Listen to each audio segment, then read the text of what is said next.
আমি খেতে ব্যস্ত, সে লেখালেখিতে ব্যস্ত, তারা রান্নায় ব্যস্ত ছিল।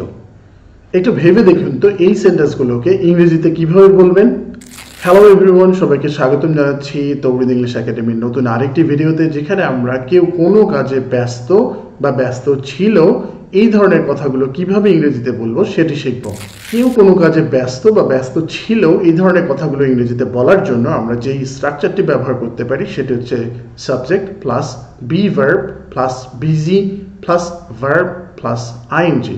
অর্থাৎ প্রথমে একটি সাবজেক্ট বসাবো, এরপরে টেন্স অনুযায়ী আমরা হচ্ছে বি ভার্ব বসাবো, এরপর বিজি বসিয়ে এরপর হচ্ছে ভার্বের সাথে আইএনজি যোগ করে দেব। এবার আমরা কিছু বাক্য দেখি।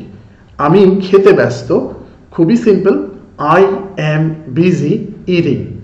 I am busy eating.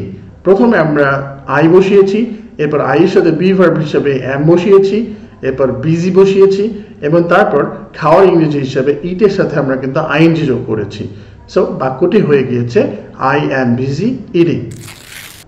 সে লেখালেখিতে ব্যস্ত, he is busy writing. He is busy writing. তারা রান্নায় ব্যস্ত ছিল, দে were busy cooking.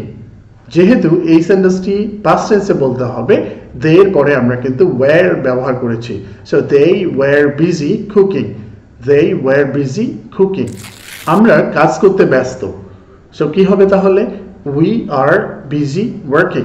We are busy working. সে পরিষ্কার করার কাজে ব্যস্ত ছিল, she was busy cleaning. She was busy cleaning. এবার স্ক্রিনে দেখানো বাক্যগুলো আপনারা চেষ্টা করে দেখুন এবং অবশ্যই কমেন্ট করে জানান। যদি কোনো ভুল করে থাকেন তাহলে অবশ্যই সেটা আমি কারেক্ট করে দেব। আপনি কমেন্ট করে আরও জানাতে পারেন যে আপনি আজ কোন কাজে ব্যস্ত, ইংরেজিতে লেখার চেষ্টা করুন। এভাবেই ধীরে ধীরে ফ্লুয়েন্সি আসবে। ভিডিওটি ভালো লাগলে অবশ্যই লাইক, কমেন্ট ও শেয়ার করবেন। নিয়মিত পোস্ট পেতে চাইলে অবশ্যই ভিডিওগুলোতে লাইক করতে হবে এবং কমেন্ট করতে হবে।